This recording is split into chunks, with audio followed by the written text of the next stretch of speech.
El aire en el tribunal era enrarecido y gélido, reflejo directo del alma del hombre que presidía la sesión. El juez, Ricardo Valderrama, envuelto en su toga como en una armadura de arrogancia, se inclinó ligeramente hacia adelante, el micrófono amplificando el veneno de su voz. Sus ojos, pequeños y crueles, se clavaron en el anciano que estaba de pie ante él. «Señor, ya no está en la selva ni en el cuartel para creer que su terquedad vale algo», dijo, cada sílaba resumando desprecio. La frase cruzó el monumental silencio de la sala como un proyectil verbal disparado a quemarropa. Aquí, en este recinto, su opinión vale tanto como su apariencia. Nada. La crueldad, tan explícita y desprovista de cualquier justificación legal, se convirtió en un grotesco espectáculo, una demostración de poder puro y sádico ante un público silencioso y cómplice. La cámara, como un observador vacilante, se desplazó lentamente, abandonando el rostro satisfecho del juez para encontrar su objetivo. Frente al estrado de madera pulida estaba Tenoch Morales, un hombre cuyas facciones contaban la historia de generaciones, rasgos indígenas cincelados por el sol y el tiempo. Su ropa era sencilla, testimonio de una vida de trabajo honesto, limpia y planchada, con un cuidado que contrastaba violentamente con la suciedad de las palabras que acababa de recibir. No se encogió, no desvió la mirada. Su cuerpo, aunque marcado por la edad, se mantuvo erguido, la espalda inflexible como un árbol milenario.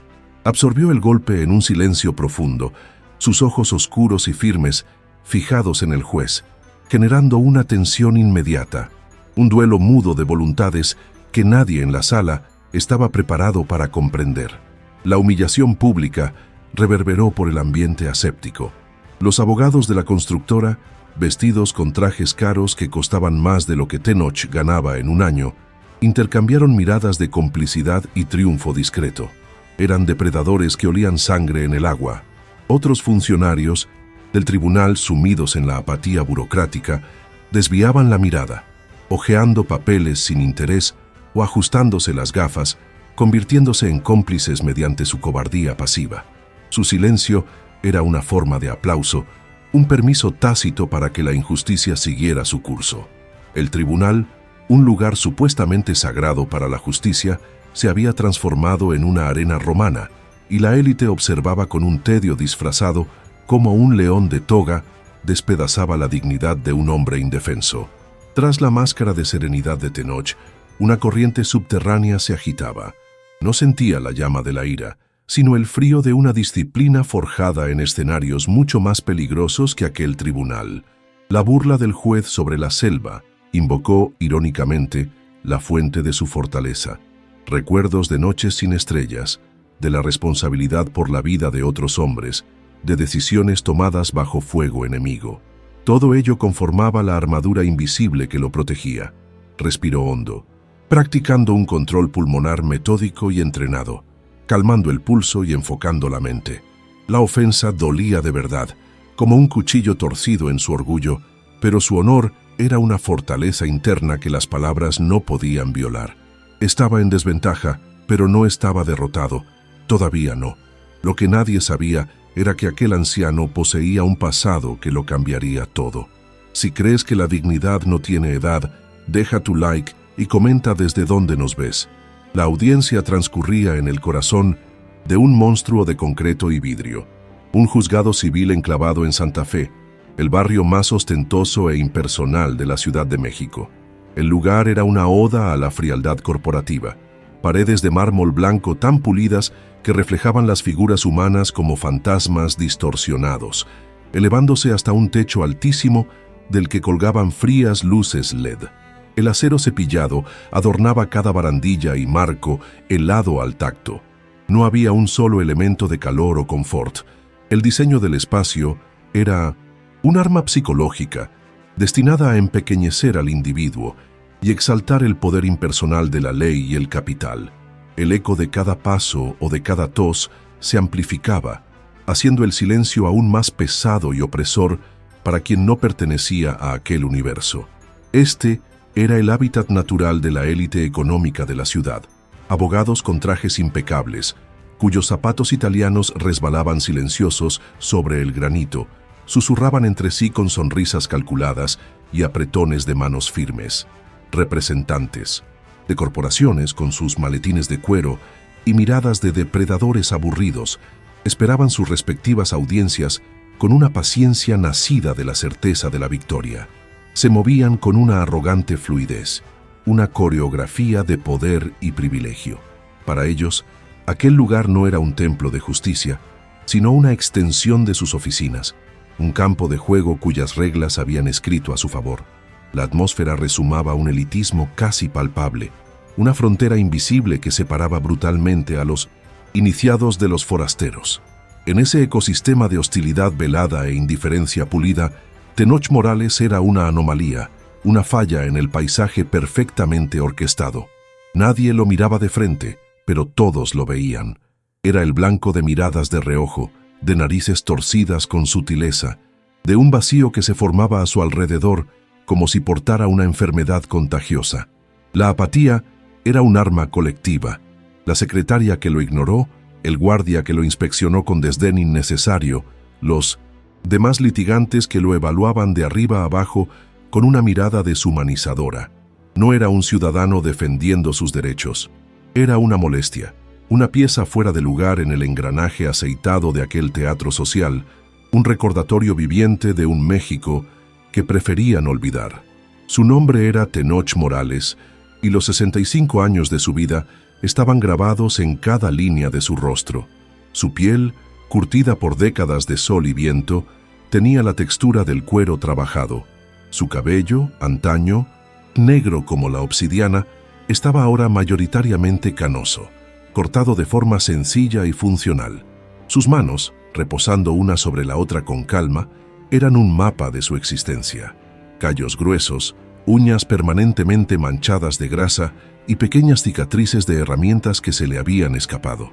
Eran las manos de un artesano, de un hombre que había pasado la vida en su pequeña mecánica, un lugar de ruido, olor a aceite y sudor, el completo opuesto de aquel ambiente estéril y silencioso que ahora lo juzgaba. Incluso en su sencillez, había una dignidad intransigente. Llevaba una camisa de botones decolorada pero impecablemente limpia, y un par de pantalones de trabajo que, aunque desgastados, estaban planchados con un pliegue nítido. Eran las mejores prendas que poseía, y el cuidado con que las había preparado para esa ocasión era un acto silencioso de autorrespeto. En un mundo que lo juzgaba por su apariencia, él se aseguraba de que la suya, por humilde que fuera, estuviera en orden. Esos pequeños rituales eran su armadura contra la invisibilidad, una declaración de que, por pobre que fuera, no era un hombre descuidado. Su presencia era una protesta muda contra el desprecio que lo rodeaba, una afirmación de su humanidad en un lugar que intentaba activamente negársela.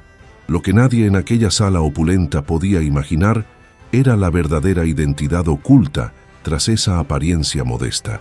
Tenoch Morales era un sargento retirado del Grupo Aeromóvil de Fuerzas Especiales, conocido por la temida sigla GAFE, la unidad de élite absoluta del ejército mexicano. En una pequeña caja de madera en su casa, lejos de cualquier mirada, reposaban medallas al valor en combate y condecoraciones por heroísmo en misiones clandestinas contra los cárteles más sanguinarios del país. Era un fantasma, un héroe de una guerra secreta cuyas cicatrices, tanto físicas como mentales, permanecían ocultas bajo su camisa limpia y su postura serena. Ser un gafe significaba pertenecer a una hermandad forjada en el infierno, soportar entrenamientos que llevaban el cuerpo y la mente humana al límite absoluto de la resistencia, convirtiendo a hombres comunes en instrumentos de precisión estratégica y letal. Eran especialistas en contrainsurgencia, guerra no convencional y operaciones de alto riesgo. Esa formación era la fuente de la calma desconcertante de Tenoch. Su capacidad para controlar la respiración, mantener el pulso bajo estrés extremo y analizar el entorno y a sus adversarios con fría claridad no provenía de la ignorancia, sino de un adiestramiento brutal. No estaba simplemente quieto, estaba en posición de observación, evaluando amenazas y calculando probabilidades, tal como había sido entrenado. Su brújula moral, el pilar de su existencia, era la dignidad silenciosa. Años en operaciones secretas, donde la gloria era anónima y el deber la única recompensa, le enseñaron que el honor no necesita audiencia. Gritar, suplicar o justificarse ante hombres como el juez Valderrama habría sido traicionar todo lo que era. Su fuerza residía no en la réplica, sino en soportar la ofensa con la misma resistencia con que había soportado el dolor físico y la pérdida en campos de batalla reales. Sabía que el verdadero poder no estaba en el grito, sino en el silencio de quien sabe exactamente quién es, sin importar lo que los demás vean o digan. Mientras el juez lo despojaba verbalmente, la mente de Tenoch operaba en otro nivel. No se enfocaba en la humillación, sino en la misión. Su taller mecánico, legado de su padre y de 3 generaciones de trabajo, era más que un negocio. Era una parte de su historia familiar, la tierra por la que sus antepasados habían luchado. Aquel tribunal era apenas otro territorio hostil, el juez otro enemigo y la ley otra arma usada en su contra. Su calma no era pasividad, sino estrategia. Se encontraba en el campo de batalla, y en su mente el reloj corría no hacia su fin, sino hacia la llegada de un apoyo que sabía, con absoluta certeza, que estaba en camino. La figura central de la injusticia era el propio juez Ricardo Valderrama, un hombre que no solo ocupaba una posición de poder, sino que la personificaba en su forma más corrupta. Nacido en cuna de oro, heredero de un apellido influyente que abría todas las puertas, veía el mundo a través de las lentes del privilegio. Su toga no era un símbolo de justicia, sino un manto que lo separaba de la humanidad común, a la que despreciaba abiertamente. Para Valderrama, la ley no era un conjunto de principios a defender, sino un instrumento maleable para imponer su voluntad y la de su clase social. Su arrogancia no era un defecto de carácter, sino su filosofía de vida, la convicción inquebrantable de que su juicio era superior por derecho de nacimiento. El núcleo de la disputa legal era en sí una historia de desigualdad. La pequeña mecánica de Tenoch, un negocio familiar instalado en el mismo terreno por 3 generaciones, se había convertido en un obstáculo, una molesta espina en el costado de un gigante, una poderosa constructora con proyectos que redefinían barrios enteros con rascacielos de lujo, codiciaba ese pedazo de tierra.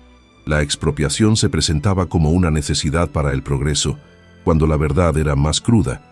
Era cuestión de conveniencia y lucro.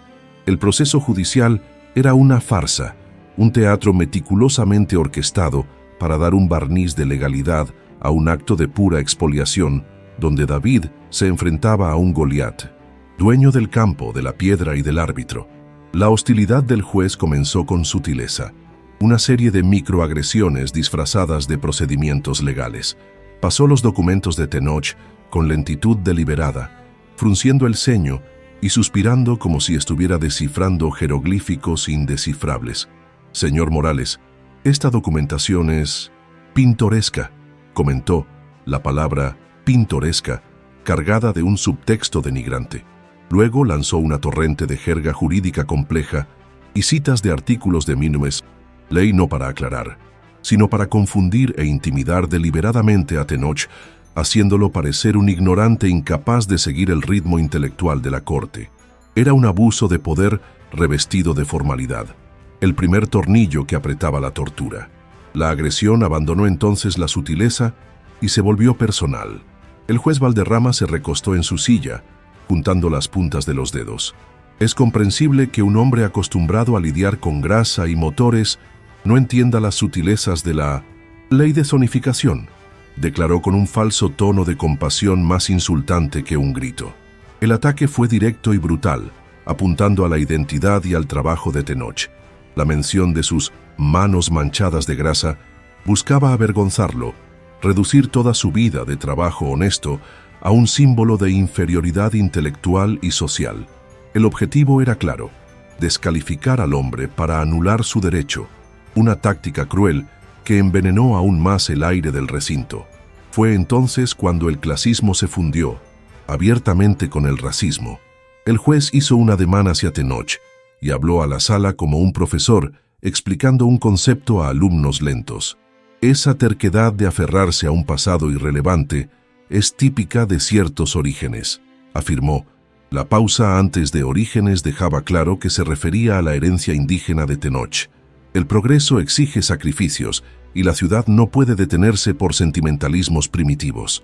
Con esa declaración ya no estaba juzgando un caso, estaba sentenciando a toda una raza y clase social, pintando a Tenoch como un salvaje opuesto al avance inevitable de la civilización que él, el juez, representaba.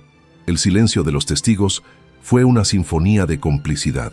Los abogados de la constructora, en primera fila, intercambiaron una sonrisa casi imperceptible, celebración contenida de la humillación de su adversario. El actuario del tribunal continuó tecleando impasible, cada pulsación un clavo más en el ataúd de la dignidad de Tenoch. Incluso otros litigantes y abogados en espera bajaron la mirada hacia sus zapatos, el techo o cualquier otro lugar que no fuera el rostro del hombre desmembrado verbalmente. La cobardía colectiva formó un muro sólido contra el honor de Tenoch. Cada persona que guardó silencio se convirtió en cómplice activo de la injusticia que se desarrollaba. Para Tenoch, el peso de aquella humillación pública era inmenso. No era el orgullo herido de un hombre vanidoso, sino el dolor profundo de un patriota que veía pervertidas las instituciones que había jurado defender.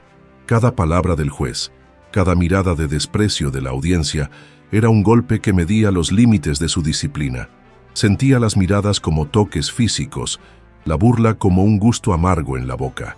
Era un aislamiento profundo y absoluto, la sensación de estar completamente solo en territorio enemigo, desarmado y expuesto.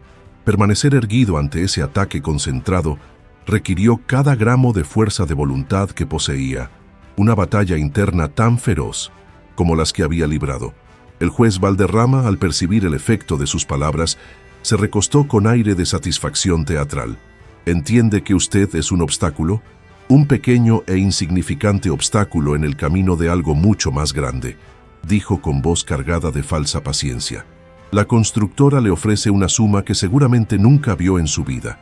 Debería estar agradecido por la oportunidad de salir con algo de ganancia, en lugar de aferrarse a este chiquero. La palabra chiquero, al referirse al taller de su familia, fue el colmo de la crueldad, un insulto calculado para quebrar su última resistencia. Este tipo de injusticia no debería pasar desapercibido. Tu apoyo nos permite seguir contando estas historias. Suscríbete. Valderrama inclinó de nuevo la cabeza y, hablando como a un niño, explicó: voy a simplificar esto para que no haya dudas.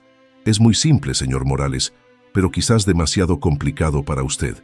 Usted vende, usted se va. Nosotros construimos. El futuro llega. Hizo una pausa, mirándolo directamente a los ojos. ¿Entiende estas palabras sencillas? La condescendencia era asfixiante, un intento final de pulverizar la inteligencia y la autoestima del veterano, forzándolo a una sumisión completa ante la corte.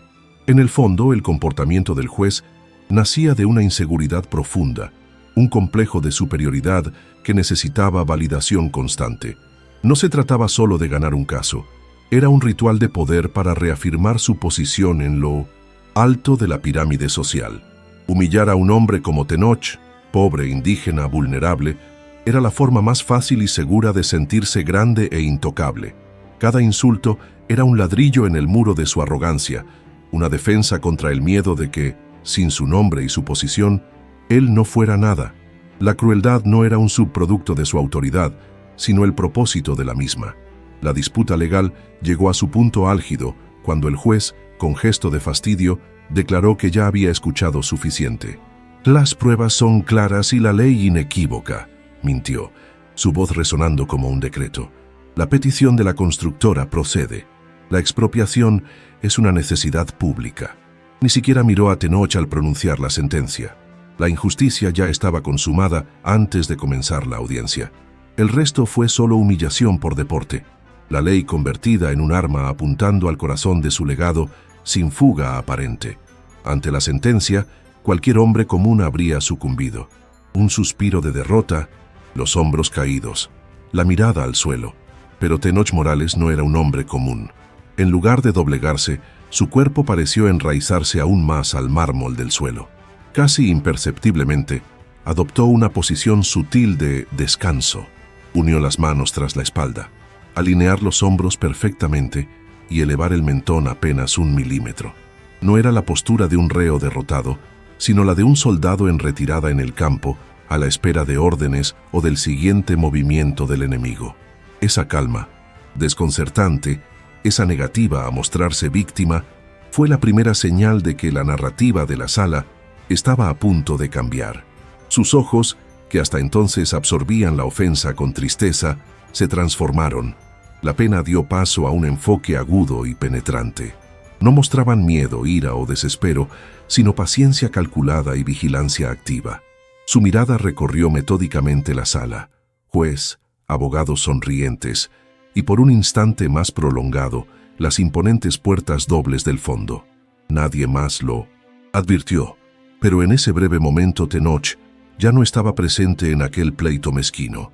Estaba en otro plano mental, donde se monitoriza un perímetro, se anticipa un movimiento táctico y se espera el refuerzo cuya llegada era una certeza matemática. Mientras el juez se deleitaba con su victoria, intercambiando una mirada de complicidad con el abogado de la constructora, Tenoch ejecutó el primer movimiento que rompió su inmovilidad. Levantó lentamente el brazo izquierdo, revelando un reloj militar antiguo. No era un accesorio de lujo, sino una herramienta, un cronómetro robusto con el cristal rayado y la correa de lona gastada, reliquia de otro tiempo y lugar. No miró la hora con la ansiedad de quien espera un milagro, sino con la precisión de un oficial sincronizando una operación. Bajó el brazo sin prisa. Un diminuto, casi imperceptible asentimiento confirmó que todo estaba dentro del cronograma. La completa falta de reacción de Tenoch empezó a corroer la satisfacción del juez. La humillación solo se consumaba si la víctima la reconocía, y la negativa del veterano a mostrar derrota era un desafío tácito a su autoridad. ¿Tiene algo que decir en su defensa?, preguntó Valderrama con sarcasmo punzante, esperando una súplica tardía o un lamento inútil. ¿O seguirá ahí quieto como una estatua de museo? La pregunta estaba dirigida al público, un llamado a burlarse de aquel hombre extraño y silencioso. Quería ver una reacción que reafirmara su dominio sobre la situación y el alma de aquel hombre. Fue entonces cuando Tenoch habló. Su voz, hasta ese momento oculta, surgió baja pero clara, cortando el aire pesado de la sala. Sin titubeos ni vacilaciones, miró al juez con serenidad. «Con todo respeto, señor juez», empezó, y la formalidad misma era un acto de disciplina. A veces la justicia se retrasa, pero siempre llega. Aquas palabras, simples y enigmáticas, flotaron en el aire. No eran una amenaza ni un ruego, sino una declaración de fe, una profecía serena que el juez, en su arrogancia, descartó como divagaciones de un viejo senil. El juez Valderrama soltó una risita despectiva, un sonido áspero que resonó en la sala silenciosa. «¡Qué poético!», se burló. «Su justicia no llegará hoy, señor Morales». Alzó el mazo de madera oscura, símbolo de su poder final e incuestionable, a punto de estrellarse y dar cierre oficial a la farsa. En ese instante preciso, mientras el mazo describía su arco descendente, Tenoch miró su reloj militar por segunda y última vez. El gesto fue aún más deliberado que el primero. Ya no verificaba el tiempo, sino que confirmaba un punto de llegada. Ese movimiento alteró la atmósfera, señal de que no era una víctima pasiva, sino dueño de un cronómetro que solo él oía. La calma del veterano se volvió insoportable para el juez, un insulto silencioso y una afrenta a su autoridad absoluta. Deseaba ver desesperación, miedo, lágrimas, la certeza de un hombre hecho añicos. La dignidad silenciosa de Tenoch era un espejo que reflejaba la mezquindad y crueldad de Valderrama, y él odiaba lo que veía. La ira lo consumió, transformando el golpe del mazo en algo más que un procedimiento. La necesidad personal de aplastar aquel espíritu inquebrantable. El conflicto trascendió la disputa por la tierra y se volvió una batalla primigenia entre la arrogancia estruendosa y el honor silencioso, y el juez estaba decidido a vencer. Al bajar el mazo, la mano de Tenoch rozó discretamente el bolsillo de su pantalón. Sus dedos encontraron el borde gastado de su cartera de cuero simple. Dentro, oculto a la vista de todos, reposaba su identificación militar ajada, documento que lo vinculaba a una hermandad, a un código de honor y a una vida de sacrificios. Aquel toque sutil fue un acto de anclaje, un recordatorio silencioso de quién era y del juramento que había hecho. Confirmaba que su fuerza no provenía de argumentos legales, sino de lealtades forjadas en el fuego, de una identidad que ningún tribunal podría juzgar ni borrar. Estaba preparado para lo que viniera. El clímax de la tensión alcanzó el punto de ruptura justo cuando el mazo del juez Valderrama se encontraba suspendido en el aire, a segundos de caer y sellar el destino de Tenoch. Entonces, resonó un estruendo violento en la parte trasera de la sala, dos puertas macizas de madera abriéndose con tal fuerza que hicieron vibrar las paredes. Aquello no fue un trueno, sino la irrupción de la verdadera justicia. El brazo del juez se detuvo, convirtiéndolo en una grotesca estatua de poder interrumpido. Cada cabeza, antes centrada en el humilde reo, se volvió con asombro unánime hacia la entrada. En el umbral se alzaron dos oficiales de la policía militar, no con el uniforme azul de servicio, sino en gala blanco impoluto, con guantes, correas y botas que destellaban bajo las luces frías del tribunal. Marcharon al unísono, sus pasos resonando en el mármol con precisión ceremonial que imponía un silencio reverente. Uno se colocó a la derecha, el otro a la izquierda de la entrada, y al unísono hicieron la venia ante la figura que estaba a punto de entrar. Su sola presencia anuló toda autoridad civil en la sala. A través de ese portal custodiado, avanzó el general de división Álvaro Serrano, comandante de la primera región militar. Era la encarnación misma de la autoridad, imponente, con su uniforme verde olivo ceñido al cuerpo musculoso y erguido. Su pecho era un estandarte de su carrera, cubierto de filas de medallas y galones coloridos, relatos de valor, liderazgo y servicio en escenarios que la mayoría solo conocía en pesadillas. Su barbilla reposaba en alto y su mirada fría y analítica barrió la sala en un instante, captando cada rostro pálido y expresión de pánico. Su llegada no fue simplemente una entrada, fue una ocupación. El territorio ahora le pertenecía. El silencio que siguió no tenía nada que ver con los anteriores. No era apatía ni tensión, sino asombro puro y absoluto. Los abogados de la constructora, antes sonrientes, exhibían ahora labios entreabiertos, sus rostros convertidos en máscaras de incredulidad y terror. El juez Valderrama, pálido como cera, finalmente bajó el brazo, sosteniendo el mazo como un objeto ridículo e impotente.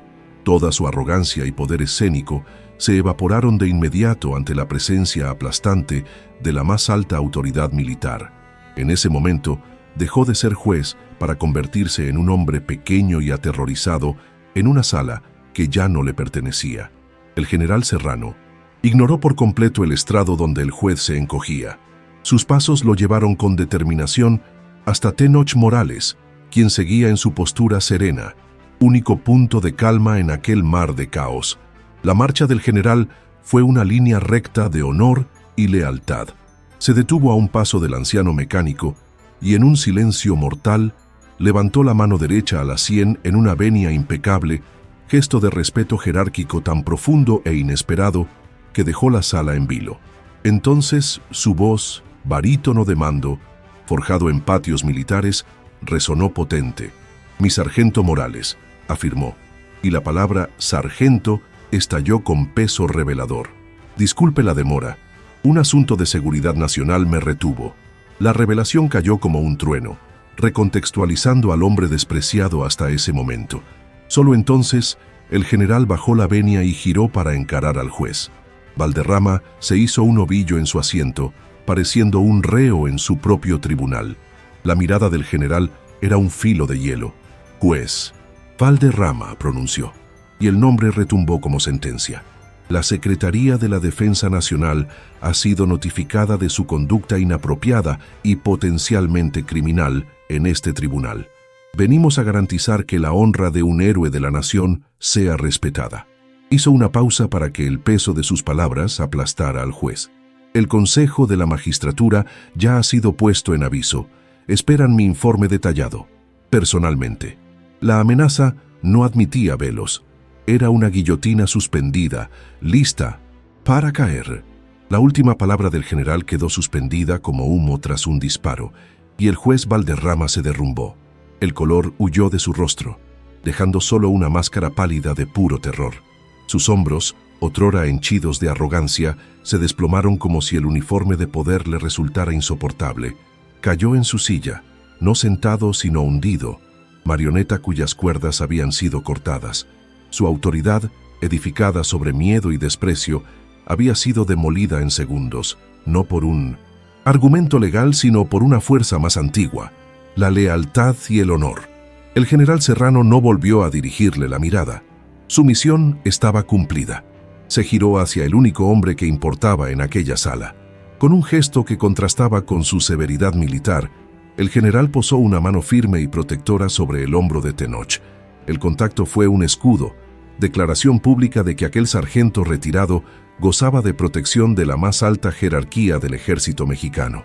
«Vámonos, mi sargento», murmuró el general en un tono que solo Tenoch oyó. «Tu legado vale más que este lugar».